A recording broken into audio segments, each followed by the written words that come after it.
Season 6-ൽ 2 പേർ പുറത്തായി.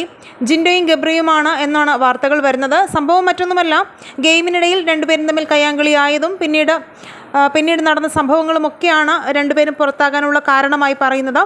സഹമത്സരാർത്ഥികൾ പിടിച്ചു മാറ്റാൻ നോക്കിയെങ്കിലും 2 പേരും അവരുടെ രീതിയിൽ തന്നെ കയ്യാങ്കളിയിലേക്ക് എത്തി.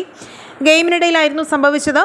ബിഗ് ബോസിൽ ഇതാദ്യമായൊന്നുമല്ല ഇങ്ങനെ ഒരു കയ്യാങ്കളിയിലൂടെ മത്സരാർത്ഥികൾ പുറത്താകുന്നത്. എല്ലാ സീസണിലും ആരെങ്കിലുമൊക്കെ ഏതെങ്കിലും മത്സരാർത്ഥികൾ അങ്ങോട്ടും ഇങ്ങോട്ടും കയ്യാങ്കളിയാവുകയും പുറത്താവുകയും ഒക്കെ ചെയ്യും.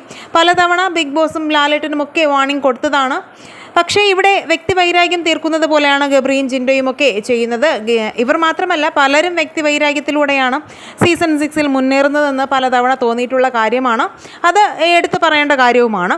ഇപ്പോൾ ഇതാ ഓരോ ദിവസം കഴിയുന്തോറും ഓരോ മത്സരാർത്ഥികൾ ഓരോ രീതിയിൽ പുറത്താവുകയാണ്. അസുഖം കാരണം, ഇല്ലെങ്കിൽ മറ്റു ചില മാനസിക പ്രശ്നങ്ങൾ കാരണം ഇപ്പോൾ ഇതാ കയ്യാങ്കളിയിലൂടെയും 2 പേരും പുറത്തായി എന്നുള്ള വാർത്തകളാണ് അറിയുന്നത്. ഇതിൽ എത്രമാത്രം ഉറപ്പുണ്ടെന്ന് പറയാൻ കഴിയില്ല. എപ്പിസോഡ് വരുമ്പോഴാണ് നമുക്ക് മനസ്സിലാകുന്നത് ആരൊക്കെ എന്തൊക്കെ എങ്ങനെയൊക്കെ പുറത്തായി എന്നുള്ളത്. എന്തായാലും ഇപ്പോൾ വരുന്ന വാർത്തകളനുസരിച്ച് ജിൻഡോയും ഗബ്രിയും പുറത്തായി എന്ന് തന്നെയാണ് പറയാനുള്ളത്. ഈ വിഷയത്തിൽ നിങ്ങളുടെ അഭിപ്രായങ്ങളും സീസൺ 6-ലെ നിങ്ങളുടെ ഇഷ്ട മത്സരാർത്ഥിയും ആരാണെന്ന് കമൻറ്റ് ചെയ്യുക. വീഡിയോ ലൈക്ക്, ഷെയർ ചെയ്യാനും ചാനൽ സബ്സ്ക്രൈബ് ചെയ്യാനും മറക്കല്ലേ ഫ്രണ്ട്സ്.